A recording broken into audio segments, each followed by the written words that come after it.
नमस्कार दोस्तों, मैं राजीव खन्ना स्वागत करता हूं आपका ब्रजेश यदुवंशी मैथ क्लासेस पर। दोस्तों, राष्ट्रपति का हम एक भाग कर चुके थे, आज दूसरा भाग करेंगे। भाग एक में हमने पढ़ा था आर्टिकल 52 के बारे में, तड़ेपन के बारे में, 54 के बारे में और 55 के बारे में। आर्टिकल 54 में मैंने बताया था इसका निर्वाचक मंडल के बारे में, यानी वोटर्स कौन कौन होंगे, वोट कौन कौन करेंगे। आर्टिकल 55 में मैंने बताया था इसके प्रोसेस के बारे में, प्रक्रिया क्या होगी, तरीका क्या होगा वोटिंग का। तो ये सारी बातें आप लोग समझ चुके थे। तो आज जो शुरुआत होगी दोस्तों वो अनुच्छेद 56 से होगी। तो ज़्यादा देर नहीं करते हैं और शुरुआत करते हैं आज के सेशन की। और जो आज का पहला आर्टिकल है वो आर्टिकल 56 में है, 56 है। और 56 जो बताता है दोस्तों वो इसके बताता है पदावधि के बारे में। हम राष्ट्रपति पढ़ रहे हैं इसलिए राष्ट्रपति की ही पदावधि के बारे में बताया गया, यानी पद की जो अवधि होगी वो कितनी होगी, पद का जो समय होगा वो कितना होगा। दोस्तों, अगर पिछले वीडियो आपने नहीं देखे हैं तो आप इसी वीडियो के डिस्क्रिप्शन में जाएंगे और वहां पर पूरा प्लेलिस्ट का आपको लिंक मिल जाएगा। पहले वीडियो से लेकर अब तक जितने भी वीडियो बने हैं वो सारे आपके काम के हैं दोस्तों। और संविधान समझने में आपको जरा सी भी कहीं भी दिक्कत आई है तो दोस्तों आप हमारे चैनल से जुड़ जाएं और सारे वीडियो देखें। आपका जो सोचने का तरीका था संविधान को वो बिल्कुल बदल जाएगा दोस्तों। इतना रोचक और इतना स्वादिष्ट सब्जेक्ट आपको ये लगने लगेगा कि आप इसको पढ़ते पढ़ते मग्न हो जाएंगे। ठीक है, क्योंकि पढ़ने का और पढ़ने का कुछ तरीके होते हैं, है ना, जिस तरीके से हम अच्छे से समझ सके। तो कोशिश की है उसी तरीके से पढ़ाने की। तो चलिए दोस्तों शुरुआत करते हैं अनुच्छेद 56 से, पदावधि के बारे में, यानी पद की जो अवधि होगी वो कितनी होगी राष्ट्रपति महोदय की। तो दोस्तों इस विषय में कहा गया है अनुच्छेद 56 के अंतर्गत कि राष्ट्रपति अपने पद ग्रहण की तारीख से अगले 5 वर्षों तक अपने पद पर बना रहेगा। पहली बात कौन सी कही है दोस्तों, 5 वर्षों तक बना रहेगा। कब से? पद ग्रहण की अवधि से, पद ग्रहण की तारीख से कब तक बना रहेगा? 5 वर्षों तक बना रहेगा। कई बार क्वेश्चन आता है दोस्तों कि हमारे राष्ट्रपति का जो कार्यकाल होता है वो कितने वर्ष का होता है, तो 5 वर्ष का होता है। और जहां हम अमेरिका की बात करते हैं तो अमेरिका का जो राष्ट्रपति का जो कार्यकाल होता है दोस्तों वो 4 वर्ष होता है। तो इसलिए आपसे कई बार सवाल पूछा गया है कितने वर्ष का होता है, 5 वर्षों का होता है। तो किस अनुच्छेद में लिखी गई बात है? ये अनुच्छेद 56 में लिखी गई बात है। दूसरी बात यहाँ पर यह आती है कि राष्ट्रपति अपना पद त्याग कर सकता है। तो ये इसका जो व्याख्या है दोस्तों वो भी आर्टिकल 56 में ही दी गई है कि राष्ट्रपति अगर त्याग पत्र देता है, राष्ट्रपति अगर त्याग पत्र देता है तो वो उपराष्ट्रपति को देगा, वो उपराष्ट्रपति को देगा। और उपराष्ट्रपति इसकी सूचना तत्कालीन लोकसभा के अध्यक्ष को देगा, जल्द से जल्द। ठीक है दोस्तों, तो ये भी आपसे पूछा जाता है राष्ट्रपति अपना त्याग पत्र किसे देता है, तो उपराष्ट्रपति को देता है। और उपराष्ट्रपति जल्द से जल्द इसकी सूचना लोकसभा के अध्यक्ष को देता है। ये भी आपसे पूछा जाता है कि उपराष्ट्रपति सूचना किसे देगा, तो किसको देगा? लोकसभा के अध्यक्ष को देगा। ये 2 बातें हो गई। तीसरी बात दोस्तों इसमें यह कही गई है कि राज अंतराल ना हो पाए। अंतराल का मतलब होता है खाली समय, यानी पद खाली ना रह पाए। इसलिए दोस्तों जब तक उसका उत्तराधिकारी पद ग्रहण नहीं कर लेता है, राष्ट्रपति का उत्तराधिकारी मतलब जो आने वाला राष्ट्रपति है वो अपना पद ग्रहण नहीं कर लेता है, तो राष्ट्रपति 5 वर्ष के बाद भी अपने पद पर बना रहेगा। राज अंतराल के उपलक्ष्य में राज अंतराल ना हो पाए। ये मोटी मोटी 3 बातें आपको आर्टिकल 56 में देखने को मिलेंगी। राज अंतराल ना हो पाए इसलिए 5 वर्षों के बाद भी बना रहेगा। ठीक है दोस्तों, आप चाहें तो शॉर्ट में लिख सकते हैं या फिर जैसे जैसे मैं बोल रहा हूं उस तरीके से भी आप अपने नोट्स बना सकते हैं और उसका भरपूर फायदा उठा सकते हैं। बस यही है कि आपको हमेशा के लिए याद रहना चाहिए। तो इसमें 3 बातें थी, 5 वर्षों तक बना रहेगा पद ग्रहण की तारीख से। और पद ग्रहण कब होता है दोस्तों? जिस दिन शपथ होती है, याद रखना, शपथ की तारीख से। त्याग पत्र किसे देता है? उपराष्ट्रपति को, और उपराष्ट्रपति इसकी सूचना लोकसभा अध्यक्ष को देता है। राज अंतराल ना हो पाए इसलिए राष्ट्रपति अपने 5 वर्षों के बाद भी बना रहता है। कब तक? जब तक उसका उत्तराधिकारी पद ग्रहण नहीं कर लेता। तो ये मोटी मोटी बातें आर्टिकल 56 में थी। अब बढ़ते हैं दोस्तों आर्टिकल 57 की तरफ। आर्टिकल 57 वैसे इतना इम्पोर्टेंट नहीं है, लेकिन फिर भी जब एक फ्लो में हम पढ़ रहे हैं तो थोड़ी सी जानकारी लेते चलते हैं, क्योंकि इसके बारे में मोटा मोटा तो मैं आपको कल भी बता चुका था। तो अनुच्छेद 57 के बारे में अगर आपसे पूछा जाए तो इसमें है पुनर्निर्वाचन।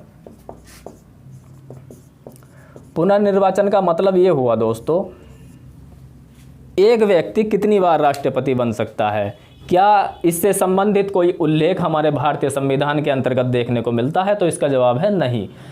कहीं भी हमारे संविधान के अंतर्गत ये नहीं लिखा हुआ है कि राष्ट्रपति अधिकतम इतनी बार अपने पद पर मतलब चुनाव लड़ सकता है। ऐसा नहीं है, एक व्यक्ति चाहे कितनी भी बार राष्ट्रपति पद का चुनाव लड़ सकता है। लेकिन अमेरिका का जो संविधान है उसके अंतर्गत दोस्तों वहाँ का उम्मीदवार केवल 2 बार ही चुनाव लड़ सकता है, 2 बार ही राष्ट्रपति बन सकता है। तीसरी बार मतलब लड़ तो कितनी भी बार सकता है, चुनाव कितनी बार लड़ ले, लेकिन उसके जो टर्म्स होंगे वो 2 ही होंगे।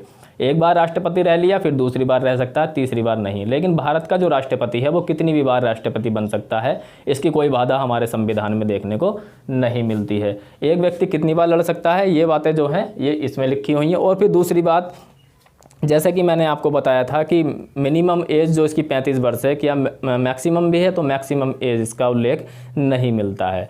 तो पुनर्निर्वाचन से जो व्याख्या है दोस्तों वो किस आर्टिकल में मिलती है? 57 से, यानी एक व्यक्ति कितनी भी बार राष्ट्रपति पद का ग्रहण कर सकता है, ये मिलती है हमारे अनुच्छेद 57 के अंदर। अब बात करते हैं, ठीक है, अनुच्छेद 58 के अंतर्गत दिया गया है दोस्तों योग्यताएं। योग्यताओं के बारे में मैं कल भी बता चुका था, योग्यता या योग्यताएं, ठीक है। अब क्या क्या योग्यताएं चाहिए ये मैं आपको कल भी बता चुका था, क्योंकि एक जगह ऐसा मतलब चर्चा आ गई थी जहां पर ये बताना ज़रूरी था, तो इसलिए दोस्तों इसको आज भी रिपीट कर लेते हैं। क्या थी? पहली बात तो भारत का नागरिक हो। आप पूरा ही लिखना, केवल इतना मत लिखना नागरिक हो, क्योंकि मैं थोड़ा शॉर्ट लिखता हूँ। भारत का नागरिक हो। दूसरा था 35 वर्ष की आयु पूरी कर चुका हो, 35 वर्ष की आयु पूरी कर चुका हो। 34 साल 11 महीने नहीं चलेगा, क्योंकि 35 साल पूरे कर चुका हो तभी राष्ट्रपति पद का उम्मीदवार बनने के लिए योग्य माना जाएगा व्यक्ति। और तीसरी जो इसकी योग्यता है वो है दोस्तों कि लोकसभा का सदस्य बनने के योग्य हो, है ना, यानी इतनी उसके अंदर योग्यता हो कि वो लोकसभा का सदस्य बन सके। और चौथी जो योग्यता है वो है दोस्तों लाभ के पद पर ना हो, लाभ के पद पर ना हो। इसका क्या अर्थ हुआ? इसका अर्थ ये हुआ, मतलब मोटे मोटे तौर पर आप समझ लो कि किसी सरकारी नौकरी में ना हो, बस इतना समझ लो आप। तो 4 इसकी योग्यताएं हैं। नागरिक ना हो, 35 वर्ष की भारत का नागरिक हो, भारत का नागरिक हो, 35 वर्ष की आयु पूरी कर चुका हो, लोकसभा का सदस्य चुने जाने के लायक उसके अंदर योग्यता हो, और किसी लाभ के पद पर ना हो, ठीक है। अब दोस्तों आपको मैं एक बात बताऊं, और शायद आपको पहले से ही पता हो कि यूट्यूब पे बहुत सारे वीडियो आपको ऐसे देखने को मिल जाएंगे। कैसे? ऐसे वीडियो आपको देखने को मिल जाएंगे जो आधे घंटे में पूरा संविधान पढ़ा देते हैं, 1 घंटे में पूरा संविधान पढ़ा देते हैं, सारे आर्टिकल आपको याद करा सकते हैं। तो दोस्तों आप बिल्कुल वहम से बचें। जो भी भ्रम फैलाया जा रहा है, केवल संविधान की ही बात नहीं है दोस्तों, कोई सब्जेक्ट ही ऐसा नहीं है जिसको हम 1 घंटे में या आधे घंटे में कवर कर लें। वो केवल भ्रामक खबरें होती हैं ताकि आप उनके यूट्यूब चैनल पर जाओ और उनकी जो कही गई बातें हैं वो आपको अच्छी लगें, बस इसका इतना ही मतलब होता है। इसलिए दोस्तों अगर आप हमारे चैनल पर पढ़ रहे हैं तो दोस्तों डिटेल वाइज एक एक बात आपको बताई जाएगी, ताकि आपकी नॉलेज तो बढ़े ही बढ़े, और साथ ही साथ किसी भी आप एग्जाम की तैयारी करते हैं जिसमें जीके या जीएस आती है तो उसमें एक अच्छा स्कोर कर सकें। क्यों? क्योंकि दोस्तों केवल सवाल अब ट्रेंड बदल चुका है, ऐसा ही नहीं आता जैसा किताबों में छपा हुआ होता है, उसकी लैंग्वेज बदल कर आपसे पूछ ली जाती है। उन सवालों का जवाब आप केवल तभी दे सकते हैं जब आपने वो चीज़ बारीकी से समझी है, ठीक है। तो इसलिए दोस्तों पेशेंस बना के रखें, अच्छे से पढ़ें, आराम से पढ़ें, कोई दिक्कत वाली बात नहीं है। वैसे भी इस समय ऐसा चल रहा है कि हम सब लोग घर में ही हैं, तो आराम से पढ़ें, ठीक है। और मैं भी थोड़ी कोशिश करूँगा कि आप छोटा वीडियो बनाऊँ। तो आगे चलते हैं अनुच्छेद 59। ये कोई ज़्यादा महत्वपूर्ण नहीं है और ना ही यहाँ से ज़्यादा सवाल आते हैं, लेकिन अगर आप लिखना चाहें तो इतना लिख सकते हैं कि इसमें राष्ट्रपति पद की शर्तें या अर्हताएँ दे दी गई हैं, है ना। जैसे कि मतलब जो भी मोटी मोटी शर्तें होती हैं वेतन भत्तों से रिलेटिव या उसकी सुविधाओं से रिलेटिव, जैसे कि 59 का 4 कहता है कि राष्ट्रपति पद पर अगर कोई व्यक्ति है तो उसके वेतन भत्ते में उसकी सुविधाओं में कोई कटौती नहीं होगी, है ना।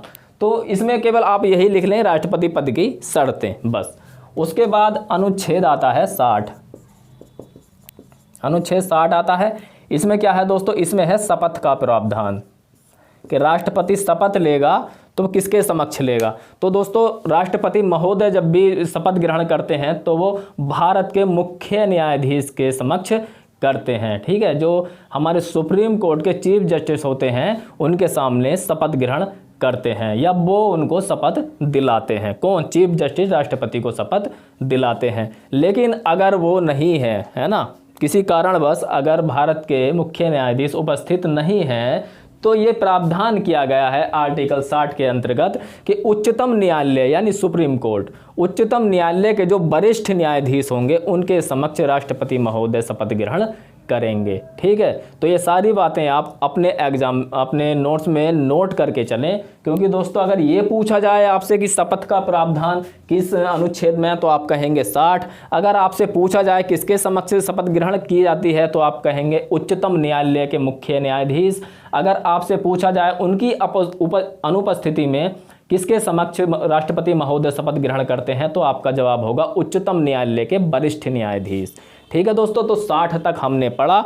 अब दोस्तों आगे पढ़ते हैं आर्टिकल 61, है ना। लेकिन दोस्तों जैसा कि मैंने आपको बताया कि आर्टिकल याद करने का एक तरीका भी मैं आपको बता के चलता ही हूँ, क्योंकि देखो इन्हें गहराई में जाके तो हम समझते ही हैं लेकिन याद भी रहना ज़रूरी है।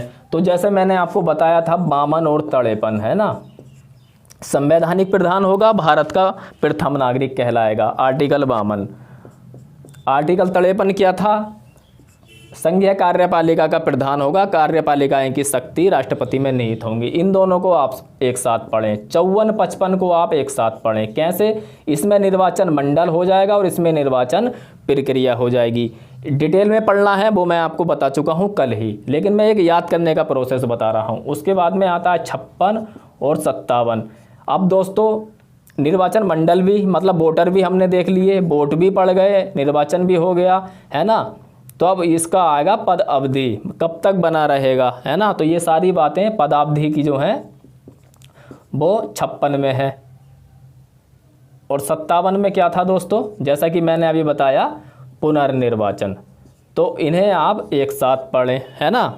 फिर उसके बाद में 58 योग्यताएं पढ़ लें, 59 में शर्तें पढ़ लें, है ना।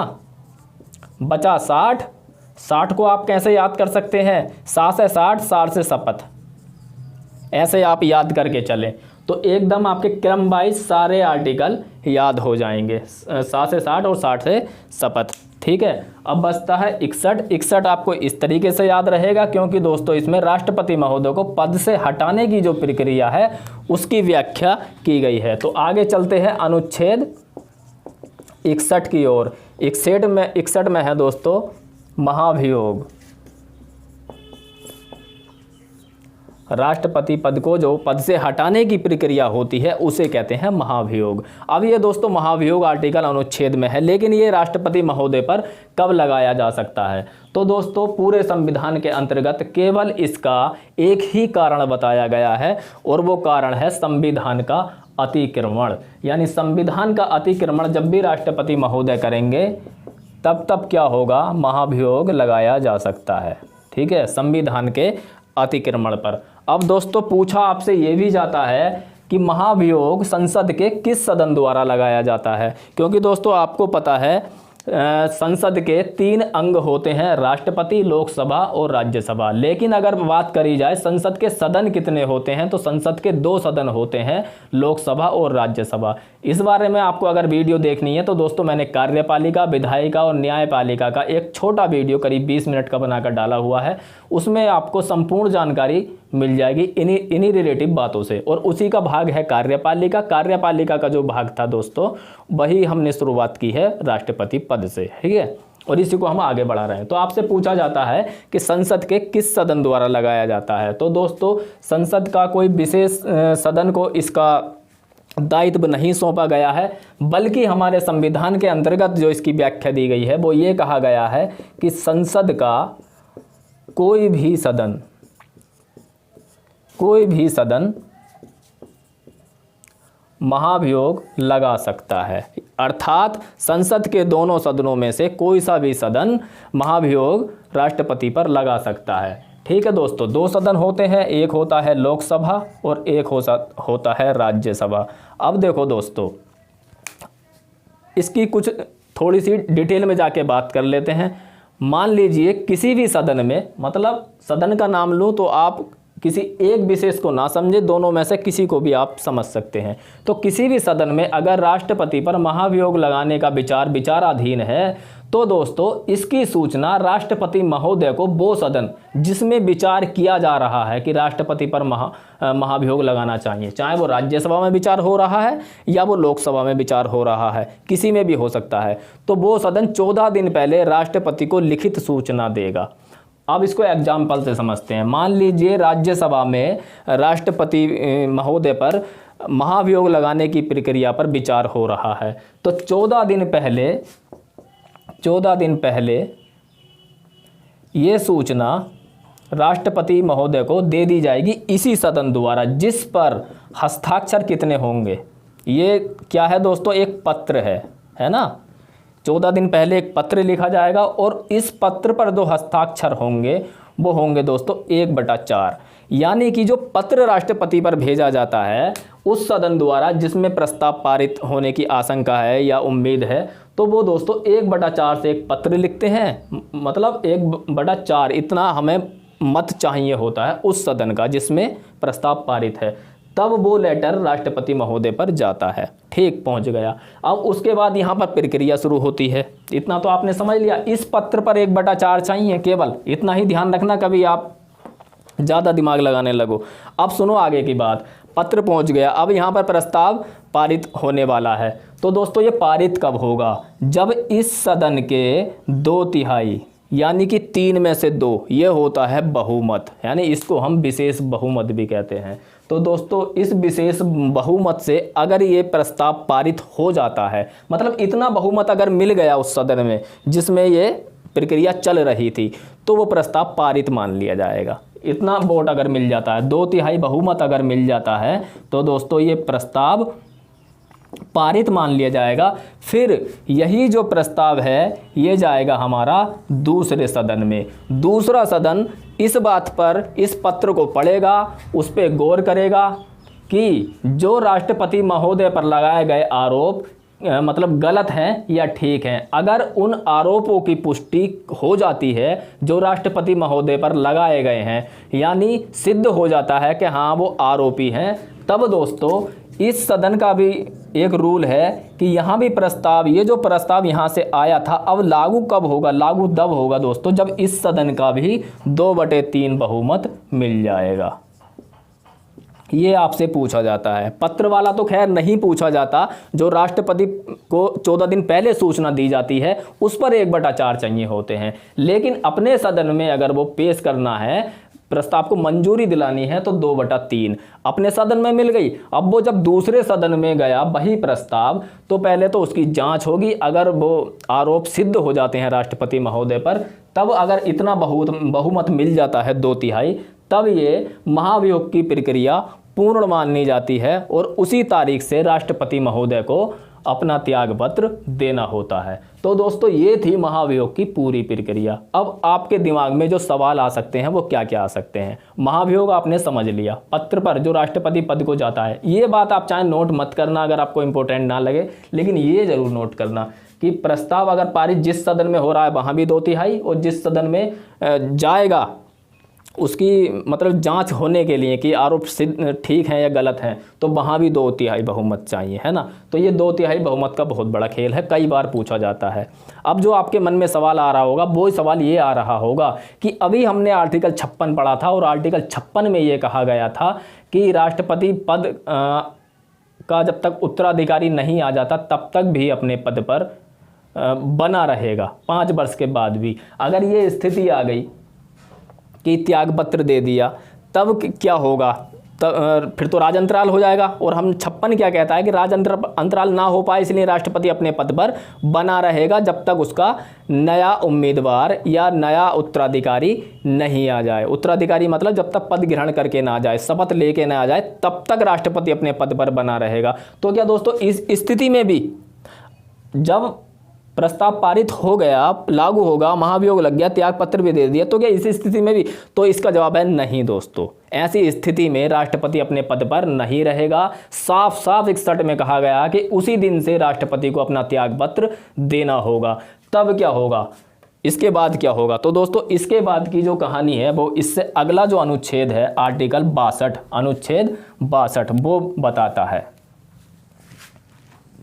अनुच्छेद 62 में ये बात कर दी गई है। अब मैं आपको पूरी डिटेल में बता दूंगा कि कब कब राष्ट्रपति का पद खाली होता है और उस समय क्या क्या प्रोसेस होता है। देखो इसमें एक बात साफ तौर से कह दी गई है कि 6 महीने के अंदर, 6 महीने के अंदर राष्ट्रपति पद को भरना होगा। पहली बात तो ये लिखी है कि 6 महीने के भीतर भीतर उसके पद को भरना होगा, है ना। फिर दूसरी बात इसमें क्या लिखी है कि अगर अन्य आकस्मिकताओं में पद रिक्त हो जाता है ना, अगर किसी कारणवश पद रिक्त हो जाता है, अन्य कारण आप यहां पर लिख लें, इसमें जैसे कि मृत्यु हो जाती है राष्ट्रपति की, या त्याग पत्र दे देता है,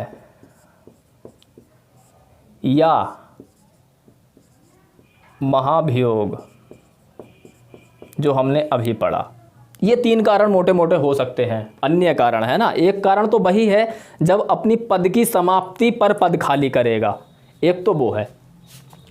तो ऐसी स्थिति में दोस्तों जो उपराष्ट्रपति होगा, जो उपराष्ट्रपति होगा वो पद ग्रहण करेगा। किन स्थितियों में? अगर मृत्यु हो जाए राष्ट्रपति की, त्याग पत्र दे दे, या महाभियोग द्वारा उसका पद रिक्त हो जाता है, तब ऐसी स्थितियों में उपराष्ट्रपति क्या करेगा? उपराष्ट्रपति उसका पद ग्रहण करेगा। एक बात और जो दे दी गई है दोस्तों, 6 महीने के अंदर पद भरना होगा, मतलब चुनाव हो जाना चाहिए। चुनाव हो जाना चाहिए कब? मान लो ये कुछ भी नहीं हुआ, ये जो बातें हमने बताई हैं ऐसा कुछ नहीं हुआ, और ये हमारे भारत का सौभाग्य है कि दोस्तों आज तक हमारे देश में कोई भी राष्ट्रपति ऐसा नहीं हुआ है जिसको महाभियोग की प्रक्रिया द्वारा हटाया गया हो। ठीक है, मान लो इसमें से कुछ भी नहीं हुआ, तब भी आर्टिकल 62 में एक बात कह दी गई है, क्या? पद रिक्ति से पहले, पद रिक्ति से पहले, मतलब 5 वर्ष अगर ठीक ठाक चली है कहानी और उसका जो पद रिक्त होगा 5 साल में, तो उससे पहले पहले चुनाव हो जाना चाहिए, चुनाव हो जाना चाहिए। ठीक है, अब देखो इसमें 2 बातें समझने की है। 6 महीने के अंदर अंदर पद भरना होगा, तो इसका मतलब ये भी है कि उपराष्ट्रपति केवल 6 महीने तक ही राष्ट्रपति पद का उम्मीदवार पद पर कार्य कर सकता है। केवल 6 महीने तक ही उपराष्ट्रपति राष्ट्रपति के पद पर कार्य कर सकता है, क्योंकि आर्टिकल 62 में कह रखा है कि 6 महीने के अंदर अंदर पद को भरना होगा। अगर राष्ट्रपति पद की जगह उपराष्ट्रपति ने ले ली है तो वह राष्ट्रपति तो हो जाएगा, लेकिन मात्र 6 माह के लिए, 6 महीने के लिए होगा। फिर दूसरी बात, अगर अन्य आकस्मिक कारणों से पद खाली होता है तब उपराष्ट्रपति होगा, लेकिन 6 महीने के लिए। इतना आप याद रखना, क्योंकि साफ साफ लिखा हुआ है 6 महीने के अंदर पद को भरना होगा। अब इसमें ही जो दूसरी बात कह दी गई है वो ये कह दी गई है कि अगर समयावधि से पद रिक्त हो रहा है, समयावधि से मतलब एक नॉर्मल पद खाली हो रहा है, तो उसके पद खाली होने से पहले पहले चुनाव हो जाना चाहिए। मान लीजिए जून में राष्ट्रपति पद अपना पद छोड़ देंगे, 5 साल पूरे हो जाएंगे, तो कहने का मतलब ये है जून 20 मान लें आपकी, 20 जून को राष्ट्रपति पद अपना छोड़ देंगे, 5 साल पूरे हो जाएंगे, तो 20 जून से पहले पहले चुनाव हो जाना चाहिए। ये बात कहता है आर्टिकल 62। अब दोस्तों इसमें कुछ बातें और आ जाती हैं। क्या आ जाती हैं? जब इन दोनों बातों को एक साथ पढ़ा गया तो उसमें एक बात ये भी आई, जब हमने निर्वाचक मंडल पढ़ा है ना, आर्टिकल 54, तो उसमें क्या था, जो एक था पहला पॉइंट जो मैंने आपको कल समझाया था कि सभी राज्यों की विधानसभाओं के निर्वाचित सदस्य, विधानसभाओं के सभी राज्यों की विधानसभाओं के निर्वाचित सदस्य मतलब विधायक हिस्सा लेंगे। तो दोस्तों अगर ऐसा हो जाए कि जिस समय राष्ट्रपति पद के चुनाव हो रहे हो, निर्वाचन हो रहा हो, उस समय दोस्तों किसी राज्य की विधानसभा ही भंग हो, वो काम ही ना कर रही हो, तो उस समय क्या होगा?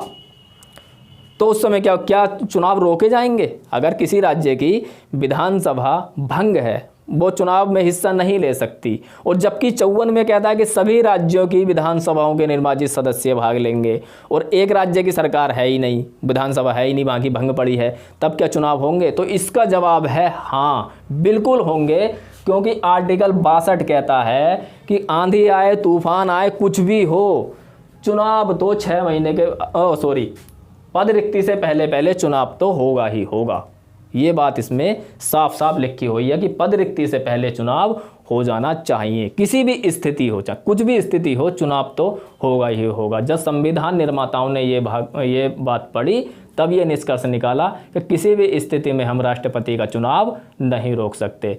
अब दोस्तों जो बातें मैंने बताई हैं आपको, अगर वो समझ में आई हैं तो दोस्तों लाइक कर दें, अगर कुछ संशय है तो आप कमेंट के माध्यम से बताएं, अपने दोस्तों में शेयर करें, और दोस्तों हमारा चैनल सब्सक्राइब करें, क्योंकि ऐसी ही मज़ेदार और इम्पोर्टेंट वीडियो आपको मिलती रहेंगी। दोस्तों आप खुद बताइए, जैसा कि मैंने आपको इतनी गोल गोल घुमा के जो बातें थी वो सारी मैंने आपको बता दी, आपको लगता है कि जब यहाँ तक जो मैंने आपको राष्ट्रपति के बारे में पढ़ाया है, आपसे सवाल पूछा जाए और आप गलत कर दें?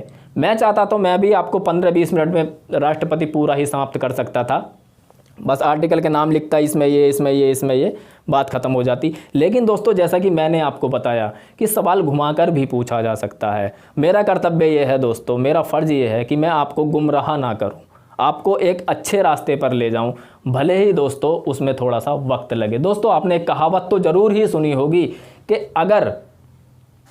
अगर किसी रास्ते पर कंकड़ ही कंकड़ हैं, उस पर चलना कठिन होता है, लेकिन व्यक्ति चल सकता है ना। कंकड़ ही कंकड़ हैं तो कठिन तो है चलना, लेकिन व्यक्ति चल सकता है। लेकिन दोस्तों उस व्यक्ति के जूते के अंदर अगर एक भी कंकड़ है ना, तो उससे चला नहीं जाएगा। तो यही है दोस्तों आजकल की दुनिया, हमें बाहर की चुनौतियों से नहीं, हमें अपने अंदर की चुनौती से लड़ना होता है। अब आप अपने हिसाब से अपने प्रति ईमानदारी दिखाएं, खुद सोचें कि हमारी चुनौती क्या है, हमें किस लक्ष्य को हासिल करना है, तो उसी लक्ष्य के साथ दोस्तों पढ़ते रहिए, घर पे नोट्स बनाते रहिए, रिवीजन करते रहिए। देखना एक दिन आपका लक्ष्य आपके कदमों में होगा और आप उस पर राज कर रहे होंगे। तो इन्हीं शुभकामनाओं के साथ मैं दोस्तों विदा लेता हूँ। क्लास कैसी लगी ये कमेंट में ज़रूर बताना। अगर चैनल सब्सक्राइब नहीं किया तो सब्सक्राइब भी कर लेना। मिलते हैं अगले वीडियो में, तब तक के लिए नमस्कार।